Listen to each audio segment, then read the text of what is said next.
We're back, guys. And so is Pitch Meeting with another one, Ghostbusters Afterlife. We checked it out the other day, and I think we had a good time. Yeah, it was good. So let's check out this pitch meeting.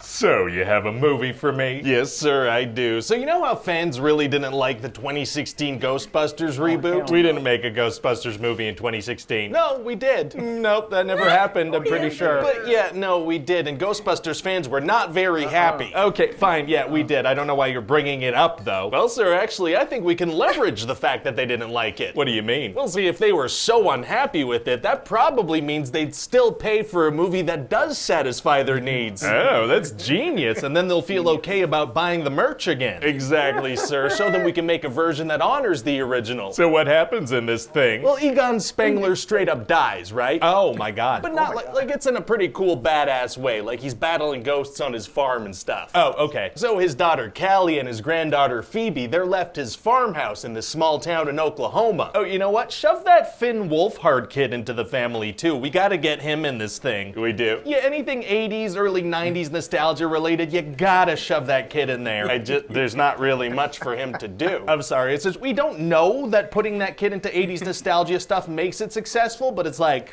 why risk it, you know? Fair enough. So this Phoebe kid is super smart and super into science, right? Okay. And at this new house, a ghost is like playing chess with her. Like every time she comes home, a piece is moved. Oh my god, that must freak her out completely. Now she kind of just goes on with her day, even after seeing some pieces literally float. Really? So she makes a friend named Podcast, and I guess her brother develops a crush. Finn. And so then a big chunk of the movie is these kids walking around discovering various pieces of Ghostbusters memorabilia and trying to figure out stuff we already know. Interesting. What kind of Ghostbusters stuff are we talking? We're bringing a bunch of stuff back. We're talking stacked books, proton packs, a Twinkie, a Crunch Bar wrapper. Oh yeah, I think I remember something about a Crunch Bar. The hardcore fans will remember. Does one of the characters get pleasured by a ghost? Oh my god, no. Well, I mean, that happened in the original movie. There was a whole scene where Ray gets No, we're not doing that though. Okay, kind of cherry picking your Easter eggs there. Yeah, well, that's not really in line with the nostalgic, borderline religious vibe we're going with. All right. So anyway, Phoebe finds a ghost trap and discovers that her grandfather was a Ghostbuster, but she doesn't know what that means. Oh, she doesn't? Nope. So her teacher, Gary Gruberson, explains it to her. It's just one of those things that people don't really talk about anymore. There was a massive ghost attack in New York City and a giant marshmallow walked down the streets. The Ghostbusters were on the cover of Time magazine. Yeah, it wasn't a huge thing, turns out. They rode the Statue of Liberty down the streets of New York. Get all the way off my back about it. People don't talk about it. You know what?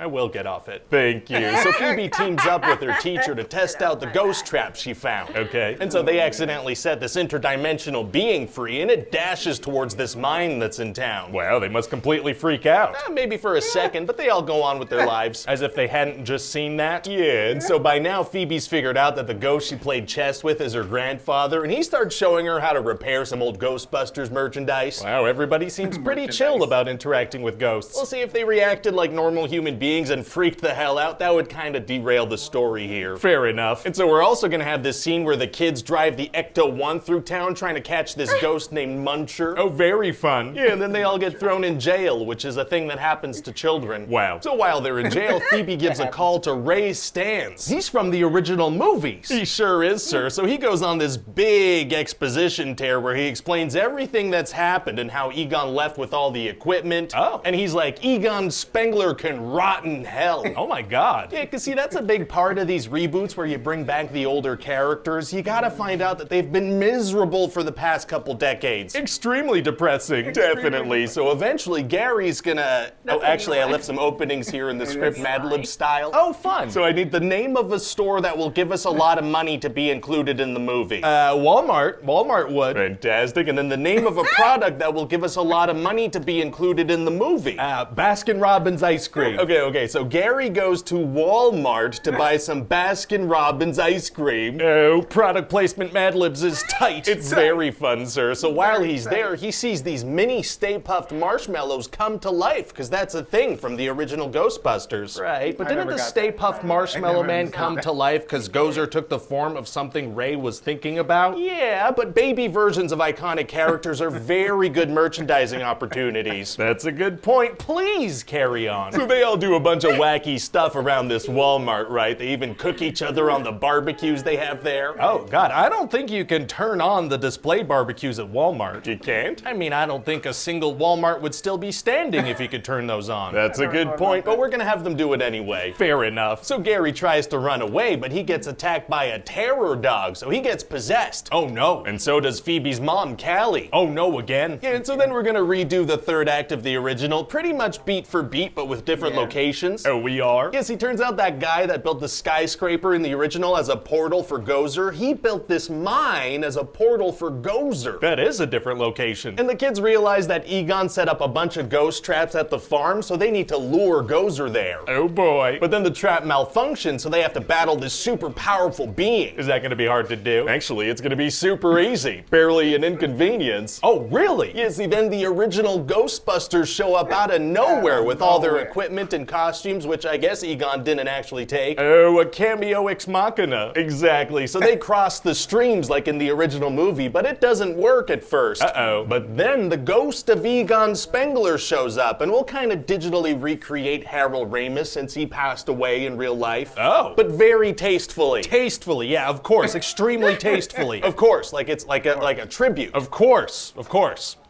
And then, you know, while we're treading into these waters, maybe we sell an action figure of Egon Spengler as a ghost. Oh, yeah, maybe we also sell some toys of this digital recreation of a deceased actor that we've made. You know, maybe a bit of toy money comes our way as a tribute. Uh-huh.